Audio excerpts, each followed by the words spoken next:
This video is going to show you how to upload documents into your internship portal. So when you are on Western Connect, you can click on Undergraduate and Graduate under the Intern Co-op tab.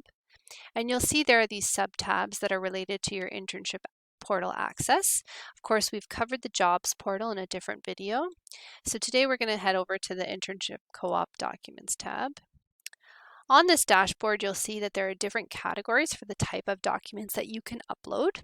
The first being courses and grades. So this would be a good spot to save a copy of your unofficial transcript that you've downloaded from Student Center.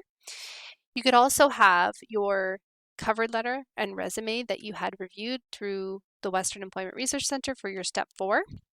And this gives our team a sense of your document format and what you are starting with as you start to apply to positions.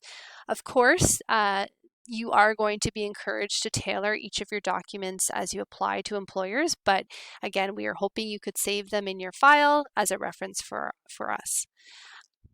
Something else that you want to be aware of is the other category. So this is where I recommend you upload the copy of your online modules certificate for Step 3. And I'll show you how to do that. So right at the top here, there's Upload Document. I would suggest adding a clear title so we can see it, the other category, and you'll notice they'll accept a PDF or a Word doc file.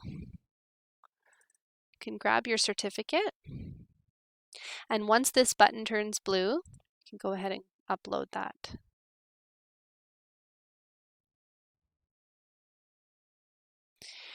When you're back, it'll take you back to your Documents tab, and you can see here under the other category, I've done this 3 times, so there are 3 copies. Click on the preview, and there you go. You can feel that you've confirmed that piece. We will have access to that and complete that step on your file for you. You'll also notice that there's an application package section. So if you are applying to roles through Western Connect, they will appear there. And you can upload as many copies of your resume and cover letter as you want into your Western Connect profile. So there's no cap on that. That's all we'll cover for this video, and if you're looking for information on how to apply to postings, we'll be doing another video on that.